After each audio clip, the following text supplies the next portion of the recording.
Salut à tous, aujourd'hui je vous emmène avec moi, on est à Saint-Malo et on va rencontrer Marie-Aimée qui est étudiante et qui apprend le service en salle. Donc on va à la Maison Vermeer, c'est un restaurant, elle va nous montrer ce qu'elle apprend et à quoi ressemble son quotidien. Bienvenue à la Maison Vermeer. Donc, je m'appelle Marie-Aimée, j'ai 18 ans et je suis étudiante au lycée Hôtelier de Dinard en BTS Management Hôtellerie Restauration et donc en alternance ici à la Maison Vermeer à Saint-Malo. J'ai fait un bac pro avant où là on a vraiment été dans l'opérationnel du métier, on a appris à faire un service en restaurant, etc. Et ici on est plutôt sur le management d'une équipe, la gestion d'un établissement hôtelier. Je dirais que je suis serveuse, un peu commis de salle. Je sers les clients, je fais l'accueil, parfois l'encaissement, je prends les commandes, je sers les boissons, je fais des cocktails au bar, plein de choses en fait, c'est hyper varié. C'est pas la partie la plus fun, mais c'est nécessaire. Et là en fait il est 15h30, du coup vous accueillez les premiers clients vers quelle heure? Alors d'habitude là on ne travaille pas du tout comme ça, on est en coupure. Donc le matin on se met en place de 10h jusqu'à 11h30. Ensuite on mange. Du coup on commence à accueillir les clients vers 12h15. Et après le service se finit en général vers 14h30, 15h. Ok. Et quand les clients s'en vont, on redresse toute la salle. Comme ça le soir on arrive un petit peu plus tard, en général vers 19h, histoire de faire un petit coup de propre avant que les gens arrivent. Et on commence à accueillir vers 19h30, 45. J'espère que je vais pas la cramer. Mais bon, fais pas trop bien parce qu'après on pourra presque t'embaucher. Déjà c'est la première fois que je repasse. Donc... Ah oui, tout court. Bah je repasse jamais, ouais. J'achète mes habits en fonction de... Qui sont pas qui va se repasser. Ça va? Bah oui, hein. C'est pas mal. Ça y est, t'as fini les nappes? Ouais, enfin. C'était long. Tu passes à la mise en place des tables, c'est ça? Exactement. Maintenant, ça a vachement changé. Avant, les tables elles étaient très chargées. Il y avait plein de couverts, des verres, etc. Ouais. Et de plus en plus, dans les restaurants gastronomiques, on fait des tables qui sont épurées. Ok. Là, tu vas voir, on a un verre à eau, un verre à vin et une serviette. C'est tout. Vous ne mettez même pas les assiettes ou quoi que ce soit? Rien du tout. Ils sont peut-être trop proches. Non. Ça Du va. coup, nous ici, on les met un peu plus écartés. Enfin, je sais pas, on fait un peu d'espace. Merci. Mes parents, ils sont restaurateurs. Donc quand j'étais petite, c'était hors de question que je fasse ce métier. Parce que je trouvais que c'était trop prenant, que je pourrais pas avoir une vie de famille. Enfin, j'y trouvais pas beaucoup d'avantages. Et un jour, je me suis réveillée en me disant qu'en fait, il y avait que ce métier-là qui me plaisait et que je me voyais pas faire autre chose. Donc, on fait comme ça. Ouais. Hop. Ensuite, on la déplie et on met les plis l'un sur l'autre. Comme ça. Celui-là? Non, celui-là, on le met là. Ok. Voilà. Et du coup, après, On enroule. on en... Ça va? Ouais, super. Mon plus beau souvenir, c'était, j'ai fait aussi un stage chez Christopher Coutenceau à La Rochelle et mes parents ils m'ont fait la surprise de venir et je savais pas. Donc je sors de l'office et là je les vois et je suis rentrée à l'office et et je me suis mise à pleurer et tout, je m'y attendais pas du tout. Et il y a un moment où il y avait une sauce à verser sur un plat et je le fais du coup pour ma maman.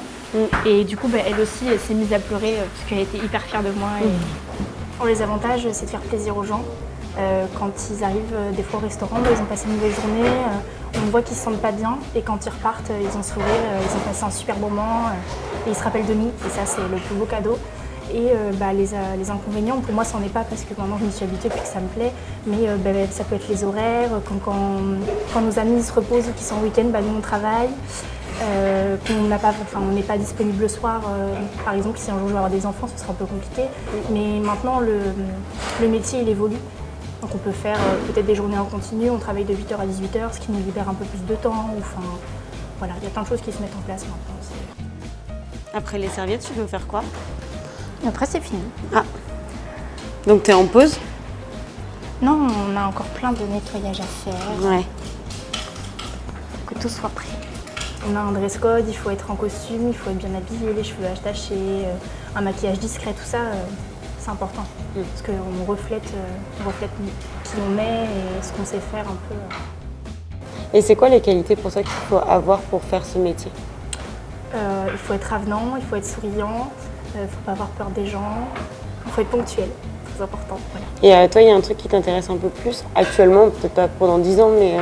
Une de mes passions, c'est la voile, le milieu nautique en général. Ouais. Et donc ça m'intéresserait de travailler peut-être sur les bateaux de croisière ou sur des yachts privés, ces choses-là.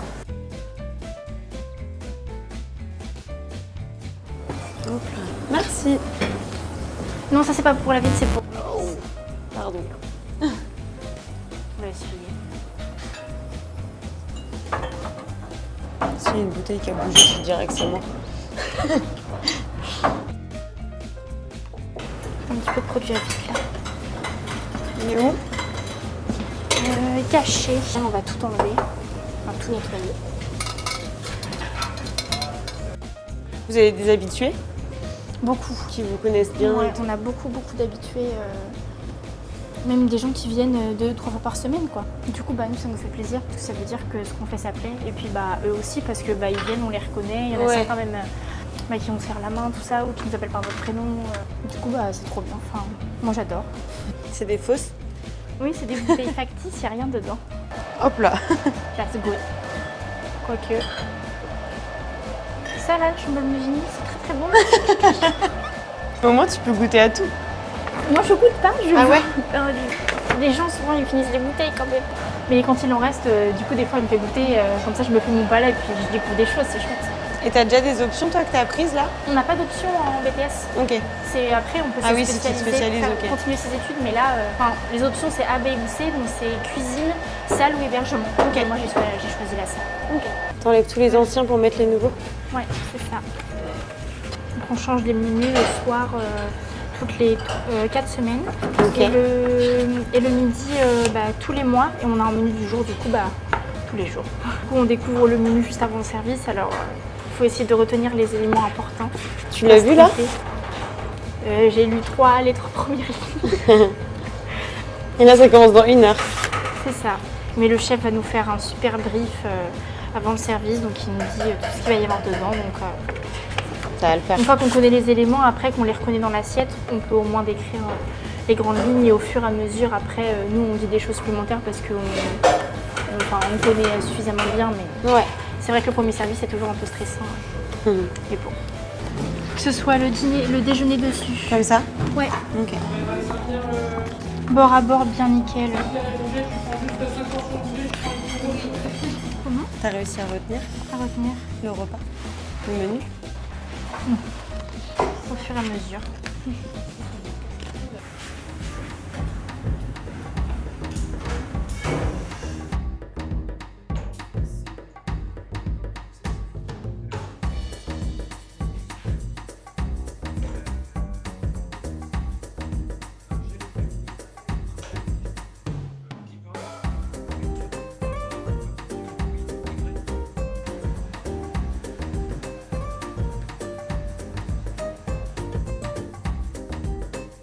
C'est joli, hein?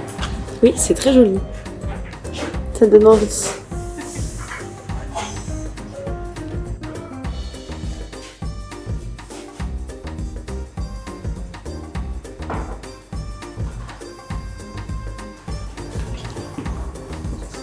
Et ils ont de la viande à côté, c'est du cerf. Ça, c'est trop bon là-dessus.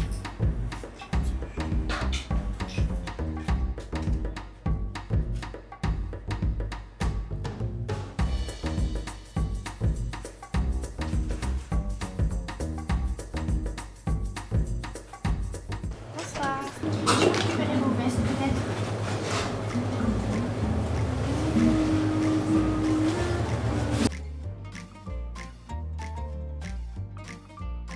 Oui, on a un chablis.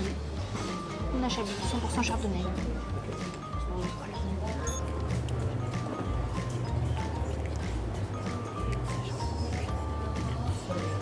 Donc là, je me présente au World Skills. C'est la 3e fois que je me présente à un concours. On a 3 jours d'épreuve. C'est un petit peu condensé quand même. Donc on va avoir du bar, on va avoir du service en restaurant, de la mise en place, certaines activités aussi, par exemple du flambage, on a du découpage de poissons, on a la réalisation d'un tartare devant les clients. Enfin, c'est vraiment hyper vaste.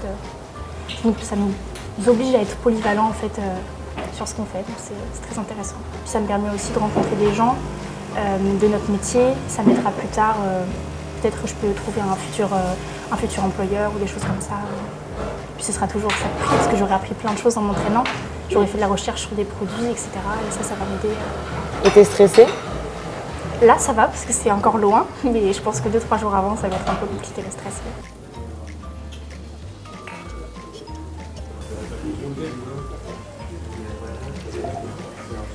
Pour vous deux, crème sauce sésame noir et saté. Et pour vous, madame, carpaccio de Saint-Jacques, et petit millefeuille, topinambour et foie gras. Voilà, bonne dégustation à vous. Tu vas terminer là à peu près à quelle heure tu penses là? 23h, minuit, je pense, entre les deux. Ok. Qu'est-ce que tu conseillerais à quelqu'un qui veut se lancer là-dedans, dans ces études-là? Qu'il ne faut pas avoir peur, parce que des fois ça peut paraître compliqué. Il y a des établissements où c'est pas facile de trouver sa place et de réussir à rester. Mais il faut être passionné dans tous les cas. Et si on est passionné et qu'on aime ce qu'on fait, il n'y a pas de secret, ça marche forcément. Et une fois qu'on a trouvé la bonne entreprise et qu'on sait où on veut aller, c'est beaucoup plus facile. Bon, je te laisse travailler tranquillement et bon courage pour ton concours. Oui, merci beaucoup.